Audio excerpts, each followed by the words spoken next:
Welcome to another episode of Talking Business with the Institute of Chartered Accountants of Barbados, or ICAB. I am Denny Brathwaite, Manager Administration at ICAB.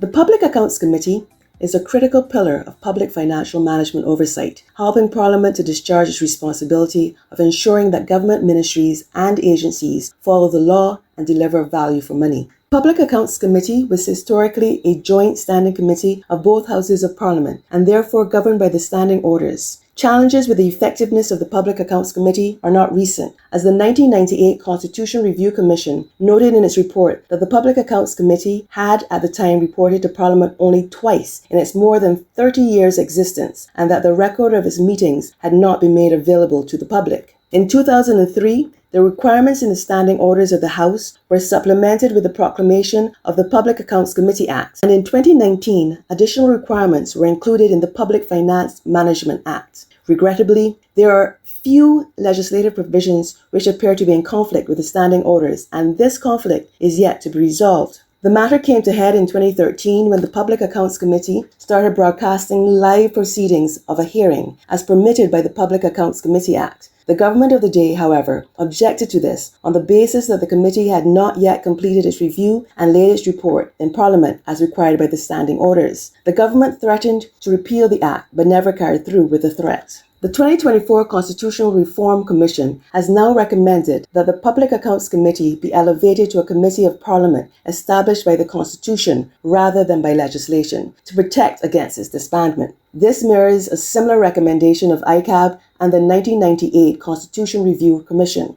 The Public Accounts Committee should operate independently of government and have the power to set its own agenda without government direction. ICAB, in its submission to the Constitutional Reform Commission in 2022, recommended that the chair of the Public Accounts Committee be an independent senator. This measure aims to strengthen the independence of the Public Accounts Committee by limiting the participation of government ministers on the committee and ensuring that the government members do not form the majority of the committee. The Parliamentary Reform Commission, in its report dated June 27, 2024, recommended that membership of the Public Accounts Committee should remain at 13, but that 4 of those members should be non-parliamentarians, including the Deputy Chairman, who should be appointed by the President after consultation with the appropriate professional associations, including auditing, accounting, and law. This recommendation deserves serious consideration, as this recommendation would further bolster the independence of the Public Accounts Committee. One of the main functions of the Public Accounts Committee is to review the government's annual audited financial statements and the Auditor General's report, and then report to Parliament with any comments and recommendations on actions to be taken.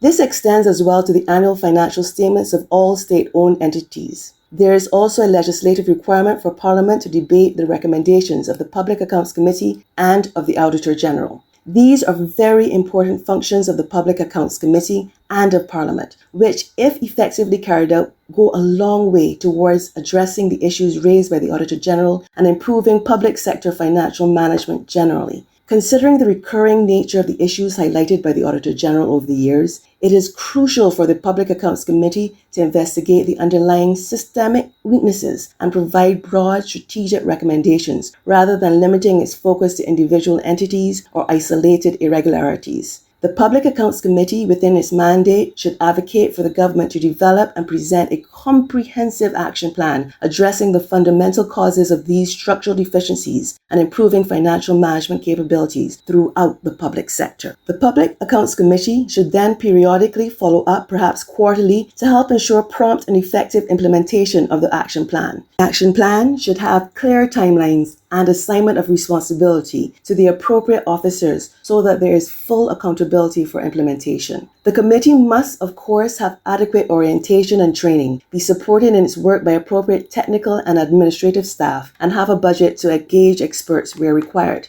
The Public Accounts Committee should also seek guidance on specific matters from retired senior public officers and organizations such as ICAB and the Barbados Bar Association. The committee should also have a close working relationship with the Office of the Auditor General, the Comptroller General, the Central Government Internal Audit Committee, and the Director of Internal Audit. ICAB looks forward to the necessary steps being taken to strengthen the Public Accounts Committee. I am Denny Brathwaite, and this has been another episode of Talking Business with ICAB.